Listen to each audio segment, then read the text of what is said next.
First AFC Championship appearance with just under 300 yards passing, 2 touchdowns, and an interception. Allen also had 88 rushing yards, but was sacked 4 times for a loss of 53 yards and had a second interception called back for a penalty on the defense. So, Skip, how did you feel about Josh Allen's performance? Look, Josh Allen had a breakout season I did not see coming. But I'm sorry, I still don't fully buy in. He's a big man who's a very good athlete for his size. He has a huge arm, but I still don't see the feel for playing the position. I don't see the poise under fire. I don't trust the consistent accuracy. I still think he has a little bit of Carson Wentz in him. Not a lot, but a little bit that I don't trust.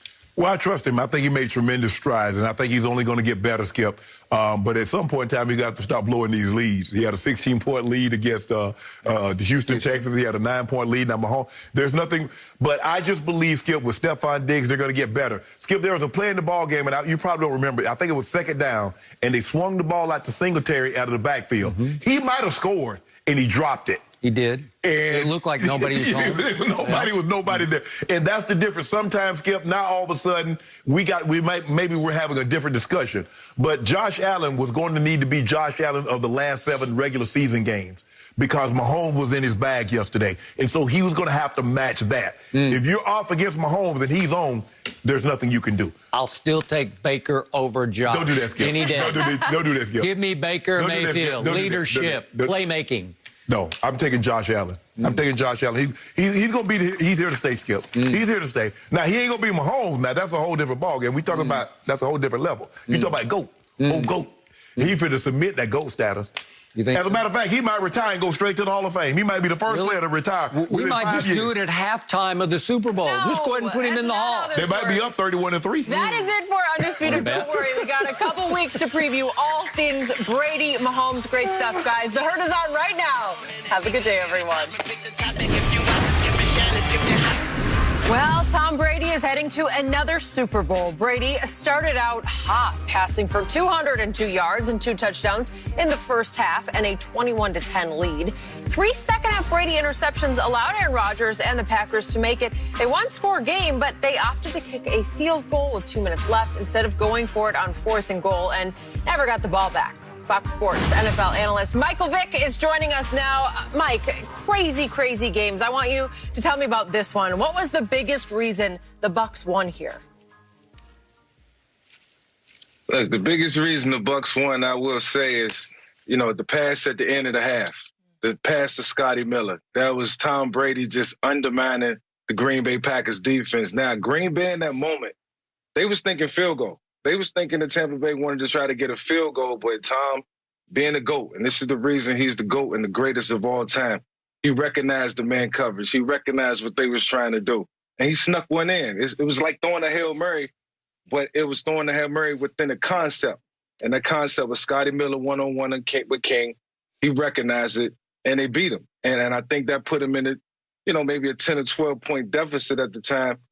But it was tough to overcome. When you get down in a championship game like that, it's hard to make up points. It's hard to make up ground. And this is the best of the best, 2 of the best teams in the NFC. So when you have a play like that, that's deflating. It's hard to come back from. Now you got to come back and score 14 points in a game like this just to get back into the game. And Aaron Rodgers, they wasn't built for it yesterday. The Tampa Bay Bucs defense played great. And that was the story of yesterday's game. So if I pinpoint any moment in that game that was the turning point or the breaking point for Green Bay and the turning point for the Tampa Bay Buccaneers, it was that play. And all the defense had to do was hold on from there. Well, that was a big play. And my thing is, even though you're thinking about getting a field goal, why would you play single high safety? Even if you are worried about a field goal, why would you play single high? Why would you play man coverage? Why not just play cover 2? Why not just play? Don't you think that? Yeah, why not play? They're thinking he's going to throw an 8-yard out so they can have a last second field goal. That's why you play cover 2 in sync. Therefore, you make them. Because the only way to get it in behind you, what are they going to have to run? They're going to have to run a shake route or a circus route, right? Well, you really concede the flat. That's their fault. Huh? Exactly. That's what I'm saying. Yeah. So I blame Mike Pettin. You would never call a single high safety in a situation like that, knowing that. But that's neither here nor there. I believe the reason why they won the game, Mike, is that the Tampa Bay Buccaneers defense was outstanding when they needed to be outstanding. The difference is you look at what they did with the 2 turnovers that they got. Tampa forced Green Bay to 2 turnovers. Their offense gives them 14 points. Green Bay's defense forced Tampa into 3 turnovers. They get 6 points. Now, Skip, Devontae Adams dropped a touchdown on the back shoulder. I called it. I was like, in this defense right here, throw the back shoulder. Aaron throws the back shoulder. Tay doesn't get his head around quite quick enough. He drops it. They end up having to settle for a field goal. But when I underestimated, Mike, the pressure that JPP and Shaq Barrett could get, I think what I did is that I overvalued the great job that they did against the Rams. But realizing the Rams is not an edge rush team. They're interior rush team led by Aaron Donald. Aaron Donald was not Aaron Donald that we're used to seeing throughout the entirety of the season. So if I had to point to anything, it's the defense. They bowed their backs when they needed to. 4 times inside the 10-yard line, and you don't get a tub? You got to. If he cashes one of those turnovers, Mike, I believe we're having a different story this morning.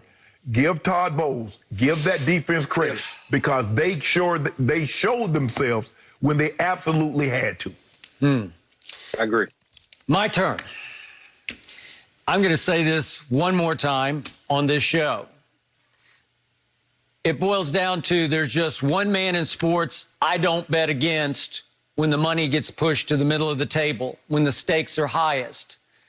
That game boiled down, to me, to one team. The visiting team had the GOAT, and the home team had the guy I call the phony GOAT, the guy Shannon Sharpe tries to tell me is better than Tom Brady.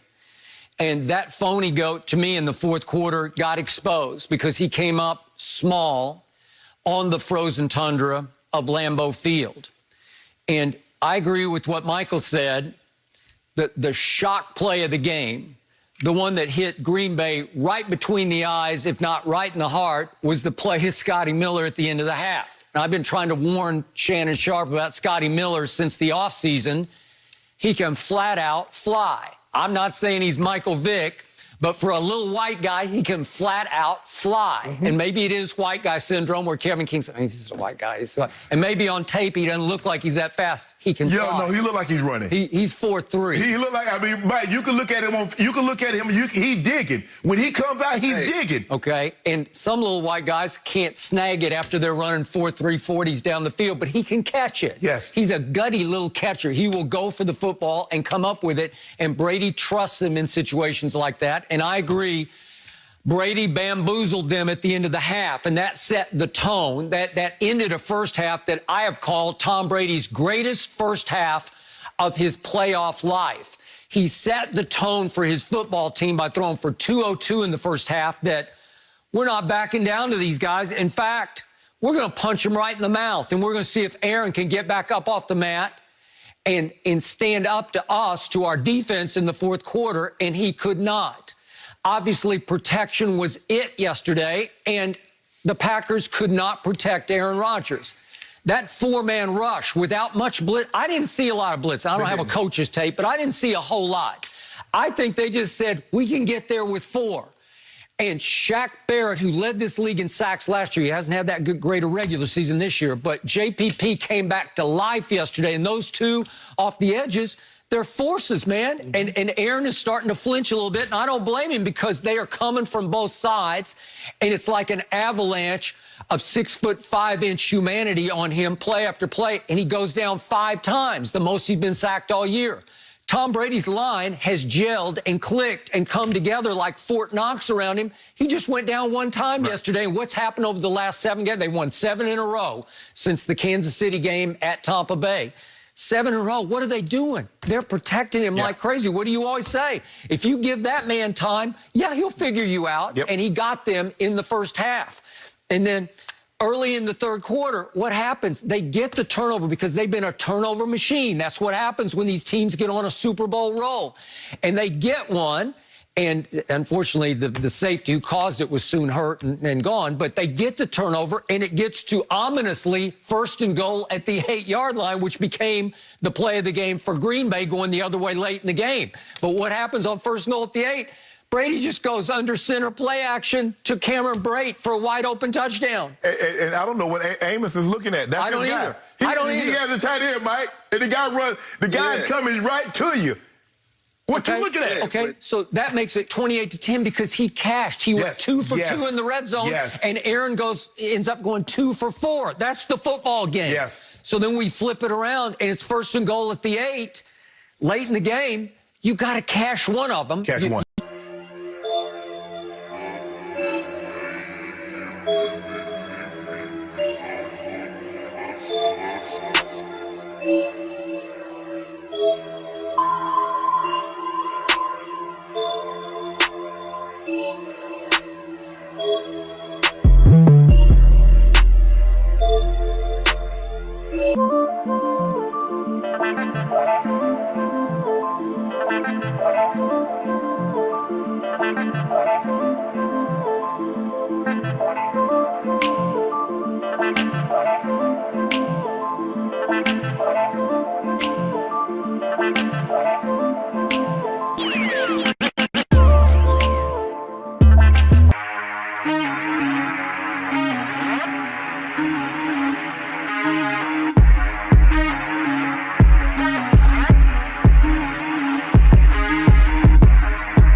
The Houston Texans, he had a 9-point lead. Now, Mahomes, there's nothing, but I just believe, Skip, with Stephon Diggs, they're going to get better. Skip, there was a play in the ball game, and you probably don't remember. I think it was 2nd down, and they swung the ball out to Singletary out of the backfield.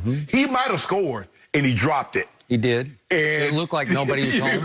Nobody was nobody there. And that's the difference. Sometimes, Skip, not